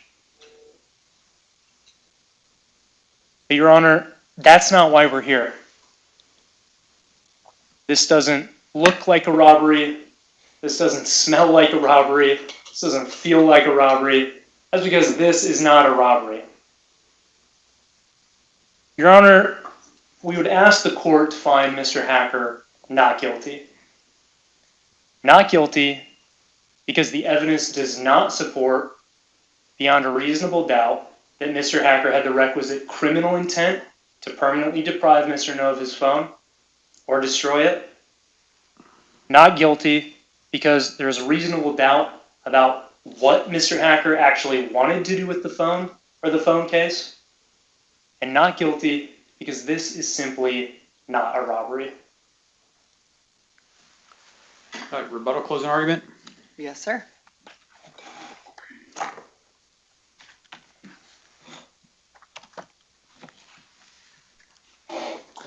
Your Honor, throughout this trial and that closing, there's been a lot of noise. A lot of talk about Twitter, about Cider Riot, about Antifa, things that defense is asking you to pay attention to read into Mr. Hacker's mindset. That doesn't matter. What matters here are the facts of the case that we have before us. You are the finder of fact and the finder of law, and what we need from you is to look at the facts and determine if they happened and if they apply to the law in this case. And I ask that you ignore all of the noise that is not relevant to the very contained incident on May 7th of 2019. You heard from Mr. Hacker and Mr. Ngo that they're both journalists, and defense makes a big point of Mr. Hacker being concerned that Mr. Ngo has so many followers. They both use their videos to create income. And I'm going to ask that as we go through this, you keep in mind that not only is the phone property, but the video itself is property of Mr. Ngo. That's also property that Mr. Hacker was attempting to deprive him of. Mr. Hacker knows that. He talked about that on the stand. He's well aware that that video is also something That's how he tweets and gets his followers and his money. That's also what Mr. No does. And that's also what Mr. Hacker's intent was to deprive Mr. No of when he took the phone. I'm going to touch very briefly on State versus Sorrow and distinguish that case from this. In that case, there was a man who was mentally ill who wanted to rob a bank. And he specifically did that to get police's attention, to get help. That is very different from what we are looking at here. The court viewed that as a temporary deprivation because the bank robber in that case took the money and then sat down in the lobby of the bank and waited for police to arrive. That is a temporary deprivation that the court is looking at in State versus Sorrow. Defense disagrees that I have to. What about State v. Kelly, which is the other case that was cited by the defense in their brief? And I understand that. I haven't had time to read that to be able to address that with the court. If you'd like me to submit something or take a break, I can. I will look at that after closing argument. Defense also gave you the situation of a teacher and a student and compared this to that. And I just want to be really clear that there are some very stark differences in those situations and this situation that make what he described with a teacher and a student slightly different and more tolerable than this, because in that situation, the teacher is an authority figure. And in that situation, and most importantly, Mr. Scissors described the teacher willingly giving the phone back to the student. And that did not happen here. If you look at the theft language, and Ms. Berry, I apologize, I'm going to ask again to connect to the screen.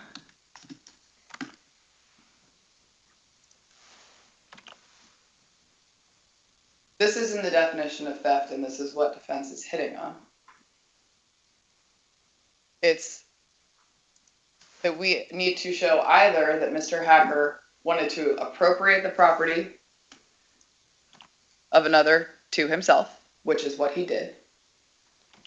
And it says, for so extended a period of time or under such circumstances as to acquire major portion of the economic value or to dispose of the property for the benefit of oneself. That's one way you can find it. The other way is just for him to deprive another of property, to withhold it, or to dispose of it in a manner or under such circumstances as to render it unlikely that an owner will recover such property. And again, I want to be really clear with the court that if we're looking at this, those are the theft definitions. We don't have to prove that he successfully committed a theft. We have to prove that he attempted. That's a substantial step. Your Honor is well familiar with that jury instruction. Not only did he take the phone, he left the scene. That is a substantial step. He took the phone, he took the video, and he left. Defense continues to argue that Mr. Hacker willingly gave the phone back, and that's not the facts that are in evidence. There are no facts and evidence that he said, you know what, I've changed my mind, here you go. You hear on the video that he is being challenged, that there are multiple people asking him to give it back, and he doesn't. He leaves. Defense is asking you to read all of the noise of Twitter, of Mr. No's followers, into Mr. Hacker's intent. All that shows is that Mr. Hacker knew the value of Mr. No filming him.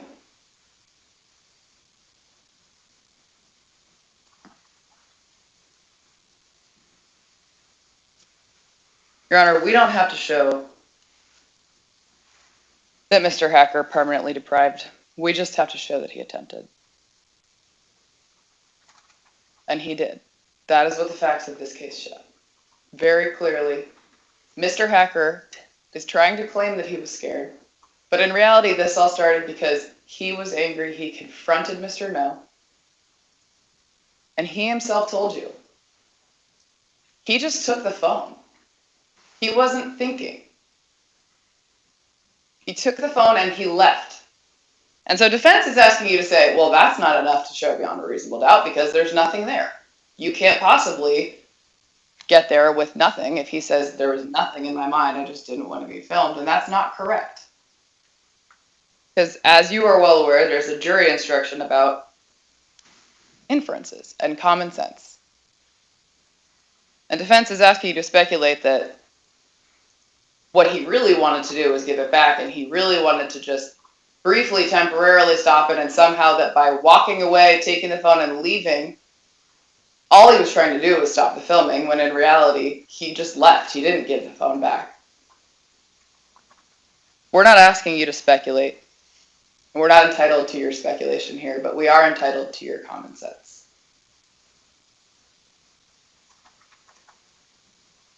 You can infer the intent of Mr. Hacker or of any actor by the natural consequences of their actions. And in this case, he left the scene with Mr. No's phone. And you can infer from that that he intended to keep it, at least he was attempting.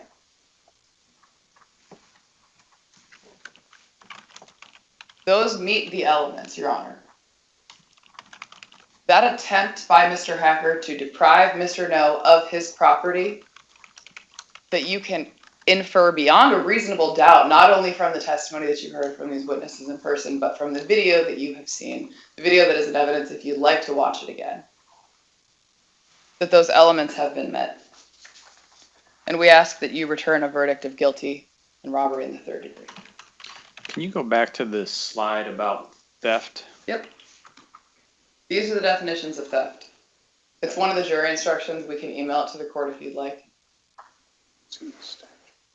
So, I pulled up the State v. Kelly case that's cited on page 2 of the defense memo, and Kelly just refers to, among other things, it refers to the definition of theft language. I'm not doing a word-by-word comparison, but it seems that it has the same language back in 1977 as it does today about what it means to appropriate property of another. That's either to permanently deprive or to deprive for so extended a period of time that effectively the product's useless to the person. So let me ask Mr. Scissors a question. Mr. Scissors, how long does one have to have the intent to permanently deprive in order to make it sufficient? Can it be a second? Yeah, my understanding is that the intent can be brief, but there needs to be a conscious intent. So if someone said, I'm going to steal this pen, I grab it, and as soon as I get it, my conscience hits me. I was like, you know what? I'm not taking that. I put it down. Bang, bang. I still had the intent to permanently steal this pen, right?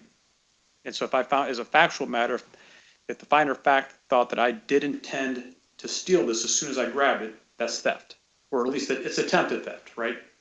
I would say that's likely correct. Okay. Ms. Burgess,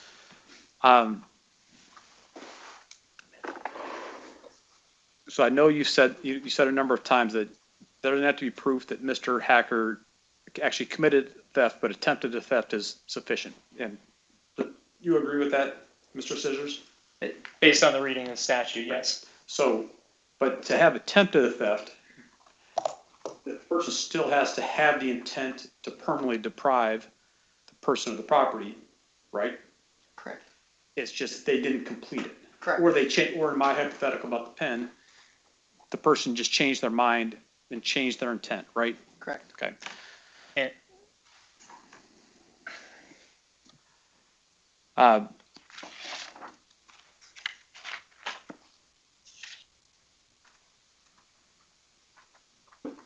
So in this case, Mr. Hacker did give the phone back voluntarily. I mean, no one snatched it out of his hands, right?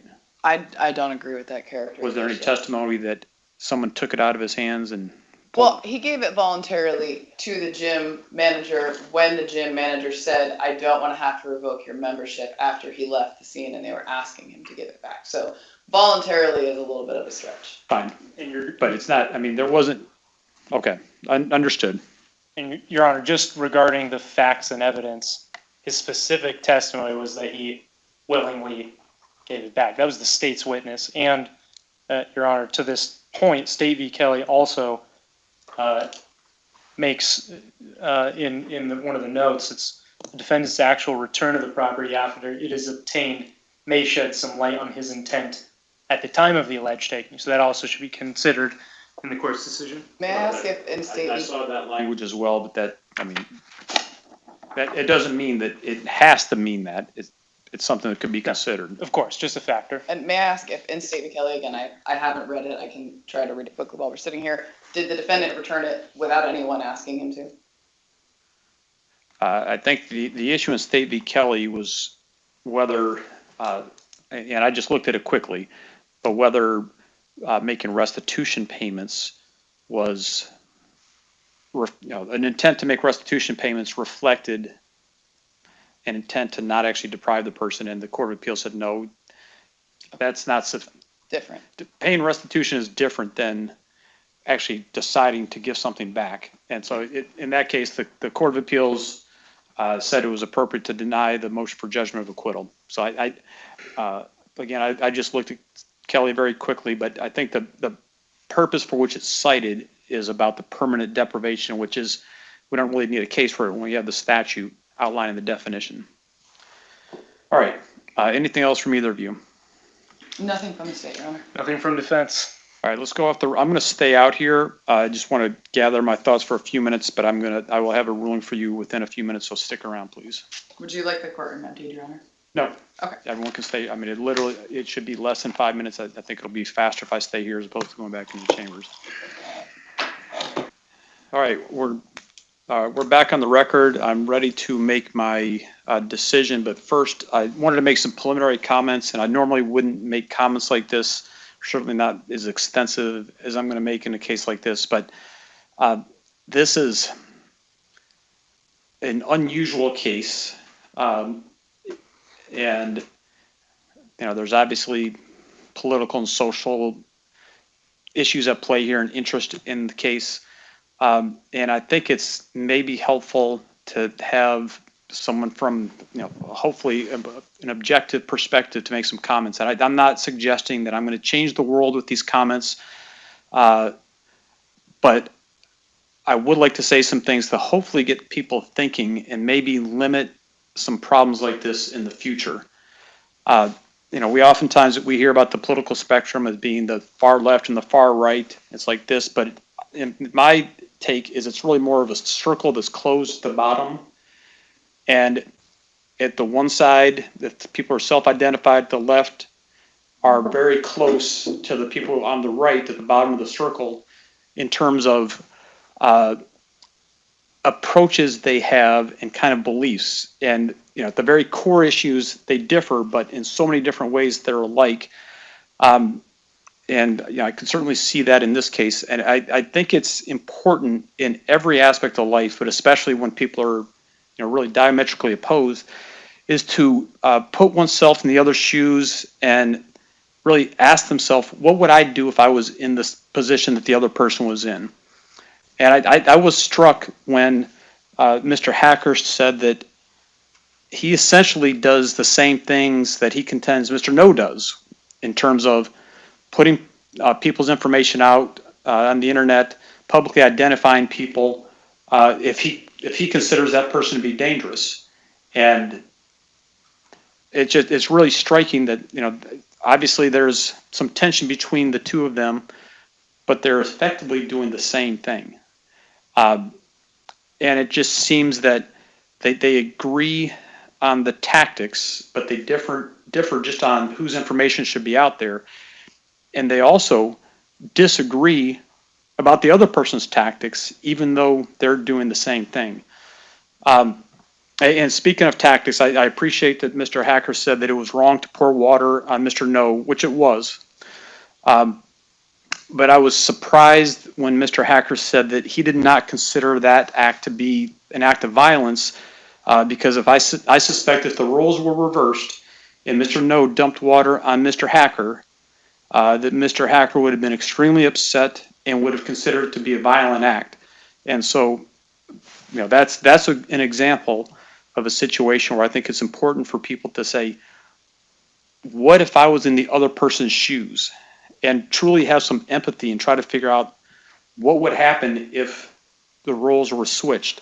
And unfortunately, I don't think we do enough of that in our society. And I think we all, myself included, can get wrapped up in our own things and be so focused on what we're doing and thinking we're right that we can't even acknowledge what the other person might be going through, what the other person might be thinking, and how you would act if you were in their situation. And one thing that I've definitely found throughout this job is that we have a lot more in common just as a society than we have differences. I mean, even people who are, like I said, far ends of the political spectrums, if you sat down and actually talked about, well, what do we have in common? You'd find there's a lot more that people have in common. You still have differences, but much more in common than one would think if you actually sat down and talked to the person. So if anyone is interested in actually making positive changes to society, I would ask that you all examine your own methods and ask yourself, are these methods we're using, that I'm using, helpful? Is it actually making a positive impact? Is it actually going to impact the person I'm trying to impact? And then also focus on your own issues and examine your own behavior that might contribute to the conflict, and then figure out if there's a way to do something differently to reach a joint goal that would work for everybody. And if you're really interested in actually trying to change minds, I would suggest that you ask yourself if what you're doing is likely to be effective or not effective, and be honest with yourself about that, and just say, is this working or not? If it's not, then say, okay, what do I need to do to make this more effective? And if anyone wants to keep doing something that doesn't have any chance of realistically being effective, then don't kid yourself about what you're doing.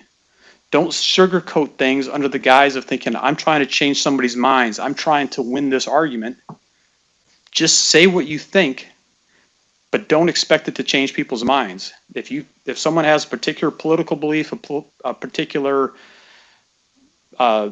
historical belief, whatever the beliefs may be, and you feel strongly about it, and you want to broadcast it to someone, that's certainly your right, but don't act as if, don't kid yourself into thinking just by saying it louder and louder and louder that that's going to change any minds. In fact, what it's going to do, if you're just doing it louder and louder, it's actually going to get other people to dig in even deeper. So that's just a general comment. And then if your actions aren't going to change minds on either side, whoever's doing this, it might be actually helpful to ask yourself, why are you doing this? And ask yourself honestly, and you got to be honest with yourself. And I think we all have a problem being honest with ourselves when we're talking about things that are deep inside. But ask yourself, are you doing this to antagonize the other side or just needle the other side? And if that is, at least be honest with yourself. Don't kid yourself about that. But understand that when you're trying to antagonize and needle somebody, all that's going to do is make it harder, and it's going to make things worse because the other side is just going to go back to their corner, and there's going to be even a deeper division, and they're frankly going to engage probably in the same kind of conflict because, like I said, people are very similar, and if one side pushes, the other side pushes back, and before you know it, it's just pushing, and it's just a vicious downward cycle. And I mention all this because not only from listening to the testimony and what I've already mentioned about how it sounds like there's some similar approaches here in terms of sides. And to be clear, there are not sides here. Mr. Ngo did not instigate this incident, and he was victimized here. So I'm not, there's not sides here. Mr. Ngo, in terms of what actually happened at 24-hour fitness, I think is blameless. But I mention this also because of what happened here in the hallway during one of the breaks, where we have people who are watching a criminal trial about what happens when things get more heated, when someone starts recording somebody, and how that in itself can escalate the arguments even more. And instead of just walking away, which can de-escalate the situation, if someone is arguing, the camera gets pulled out, that makes it even hotter and hotter. and it just makes things worse. And it is kind of astounding that in a situation where we're literally dealing with the situation of things escalating because someone pulls out a phone and starts recording, that the same thing happens in the hallway in the courtroom. So if you really want to create positive change, you need to think about a way to communicate that the other side will be receptive to. But if you think realistically, there's no way to change minds, don't engage any further. Don't fan the flames. Just walk away and be mature adults. And I realize that is much easier said than done. I'm not suggesting that's an easy thing to do.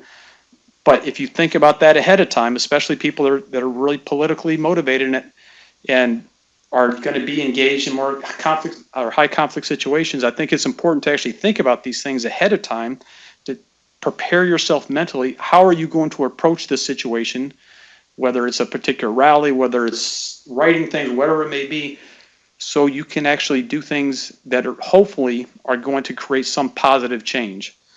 But like I said, much, much easier said than done. So, and as I mentioned, Mr. Ngo he should not have had to put up with this. Even if Mr. Hacker has animus towards him, if he doesn't like what he stands for, he doesn't like him as a person, whatever it may be, it's inexcusable for an adult to pour water on another adult. And that may seem minor, but that's not acceptable behavior in society. So I want to make that clear. But the issue in this case is not whether Mr. Hacker did the right thing or did the wrong thing. He clearly did the wrong thing by pouring the water on Mr. Ngo. He clearly did the wrong thing by taking the phone. I can see he's being upset that he's being recorded, but that's not the response. The response would be turn around and walk away. If Mr. Ngo followed him when he was recording, maybe that changes things a little bit. But clearly, Mr. Hacker should not have done what he did. But the issue is not whether Mr. Hacker did the right thing or wrong thing. The issue is whether he had the requisite intent to rise to the level of robbery 3, which requires an intent to commit theft or attempted theft. And in order to do that, one would have to permanently deprive another of property or keep it long enough so it effectively deprives the person of the property, and they'd have to have the intent to do that. And in this case, I can't say beyond a reasonable doubt that Mr. Hacker intended to keep Mr. Ngo's phone or to break it so Mr. Ngo could not use it. Rather, it would seem that Mr. Hacker he was frustrated in the moment and lashed out, but at least at a minimum, I can't say beyond a reasonable doubt at the moment that he grabbed the phone that he was intending to keep that from Mr. Ngo forever, that he intended to break it so Mr. Ngo couldn't get the video, he couldn't use the phone. So because of that, I'm finding Mr. Hacker not guilty. And I'm not, to be clear, this is not condoning what Mr. Hacker had to say. It's not condoning what Mr. Hacker had to do. And it's not a finding that Mr. Hacker didn't have this intent. It's simply a finding that I can't say beyond a reasonable doubt, which is a very high standard, that Mr. Hacker had this intent. And I will say, and part of it was, how quickly he returned the property, and maybe he returned the property only because he didn't want to lose his 24-hour fitness membership. Maybe it was just because he just said, "Why don't I even know I have this phone? I just pulled it away, and I'm just going to give it back. I didn't intend to do anything with it." I don't know what the actual intent is, but I can't say beyond a reasonable doubt that Mr. Hacker did have the intent to permanently deprive Mr. Ngo of the phone, and therefore he's not guilty. And I will sign a judgment to that effect. Anything else for the record, counsel? Nothing from the defense. Thanks, Your Honor. Nothing from the state, Your Honor.